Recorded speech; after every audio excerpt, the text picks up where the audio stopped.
आज का हमारा डाउट क्वेश्चन है कि अगर एक प्रोजेक्टाइल दो अलग अलग एंगल से थ्रो किया जा रहा है, एंगल θ1 एंड एंगल θ2, तो ये हमारे पास अलग अलग हाइट अचीव करेगा। θ1 एंगल से थ्रो किया हुआ प्रोजेक्टाइल h1 हाइट अचीव करेगा एंड θ2 से थ्रो किया हुआ प्रोजेक्टाइल h2 हाइट अचीव करेगा।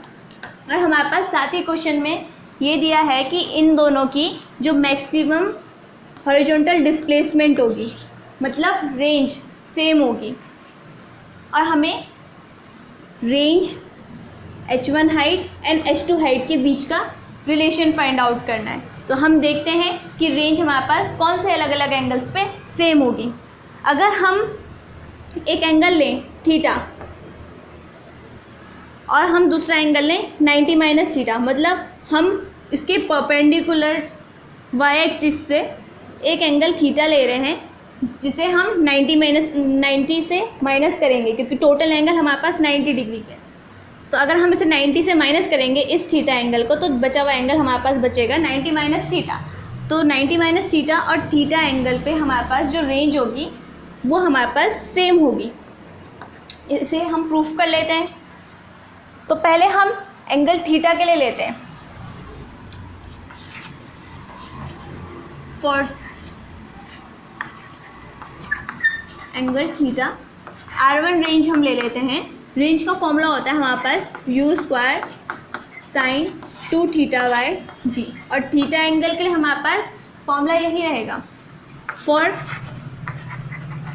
एंगल 90 माइनस थीटा के लिए ले लेते हैं हम, तो इसमें रेंज आ जाएगी हमारे पास R2 u² sin 2 90 minus theta upon g। इसे हम सॉल्व कर लेते हैं, तो रेंज आ जाएगी हमारे पास u² sin 180 minus theta upon g। अब sin 180 माइनस थीटा, sin 180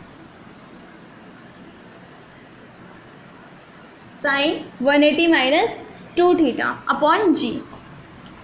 सो हम अब देखते हैं 180 माइनस 2θ, 180 डिग्री हमारे पास यहाँ पे होता है। तो 180 में से हम अगर 2θ को माइनस करेंगे तो हमारे पास जो एंगल होगा वो हमारे पास सेकंड क्वाड्रेंट में लाई करेगा। तो यहाँ पे हमारे पास साइन के फंक्शंस या फिर ट्रिग्नोमेट्रिक फंक्शंस चेंज नहीं होते, तो साइन 180 माइनस 2θ साइन 2θ ही होगा।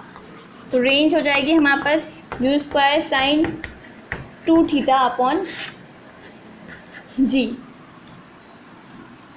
अब देखो हमारे पास R1 और R2 रेंज सेम आ गई है, R1 और R2 रेंज।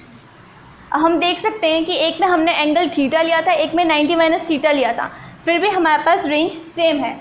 तो इन दोनों एंगल के लिए हमारे पास रेंज ऑलवेज सेम आएगी, R1 इक्वल्स टू R2। अब हम क्वेश्चन करते हैं। ये तो हमने देखा कि हमारे पास कौन से एंगल्स के लिए रेंज सेम है। अब हम क्वेश्चन की तरफ बढ़ते हैं, तो क्वेश्चन देखते हैं।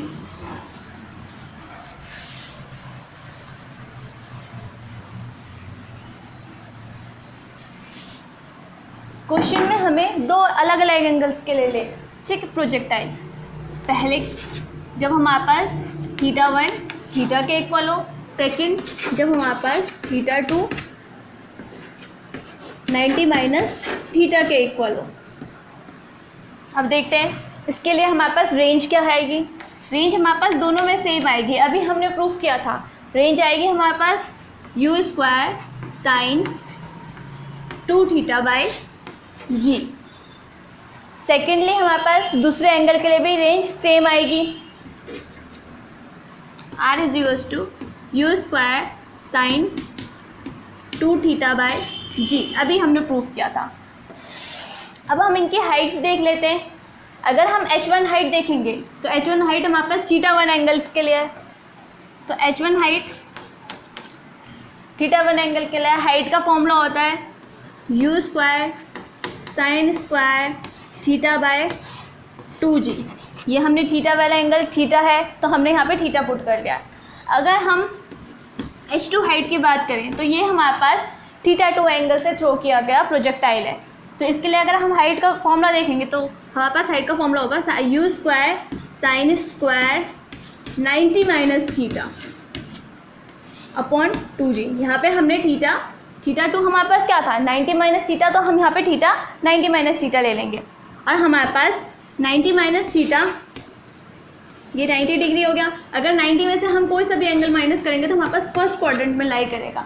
और 90 माइनस थीटा परपेंडिकुलर वर्टिकल में हमारे पास फंक्शंस चेंज होते हैं, ट्रिग्नोमेट्रिक फंक्शन। तो ये हमारे पास आ जाएगा you square cos square theta upon 2g। h2 height हमारे पास आ गई है। अब हम क्वेश्चन को सॉल्व करने के लिए h1 हाइट और h2 हाइट का प्रोडक्ट ले लेते हैं। h1 h2 कितना आ जाएगा हमारे पास यू स्क्वायर यू की power 4 sine square theta cos square theta आ जाएगा हमारे पास sine square theta cos square theta upon में 2 into 2 4 G into G square. ये आ गया हमारे पास प्रोडक्ट ऑफ बोथ हाइट्स। अब हम सेम ऐसे ही रेंज का प्रोडक्ट कर लेते हैं। तो अगर हम रेंज का प्रोडक्ट करेंगे तो दोनों रेंज हमारे पास सेम है, तो रेंज का प्रोडक्ट हो जाएगा R square equals to U 2 times है यू स्क्वायर का स्क्वायर इंटू साइन 2 थीटा का स्क्वायर अपॉन जी का स्क्वायर। अब हम सभी को पता है साइन 2 थीटा कितना होता है, ये एक ट्रिग्नोमेट्रिक फॉर्मूला होता है sine 2 theta equals to 2 sine theta cos theta. अब हम साइन 2 थीटा की वैल्यू यहाँ पे पुट कर सकते हैं 2 साइन थीटा कॉस थीटा। अगर हम इस वैल्यू को पुट करते हैं तो देखिए हमारे पास आंसर क्या आता है यू स्क्वायर का स्क्वायर है तो यू की पावर 4 साइन 2 थीटा की वैल्यू पुट कर लेते हैं 2 साइन थीटा कॉस थीटा का होल स्क्वायर अपॉन जी, जो हमारे पास आ जाएगा। तो हमारे पास आर स्क्वायर कितना आ जाएगा R square equals to U की पावर 4 2 का स्क्वायर हो जाएगा हमारे पास 4, इसको हम बाहर लिख लेते हैं sine square theta cos square theta upon G square.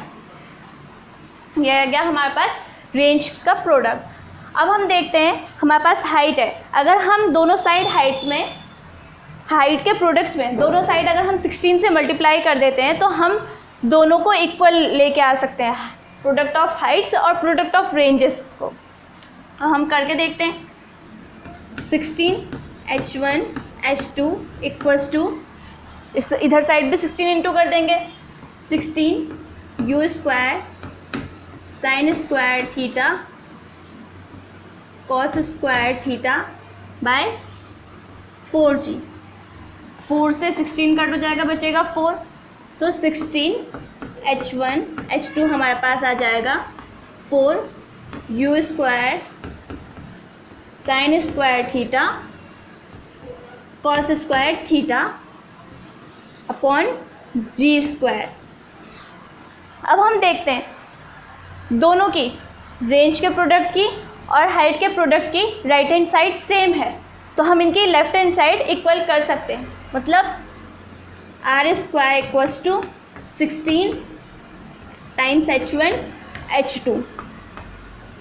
यह आ गया हमारे पास रेंज हाइट 1 एंड हाइट 2 के बीच का रिलेशनशिप।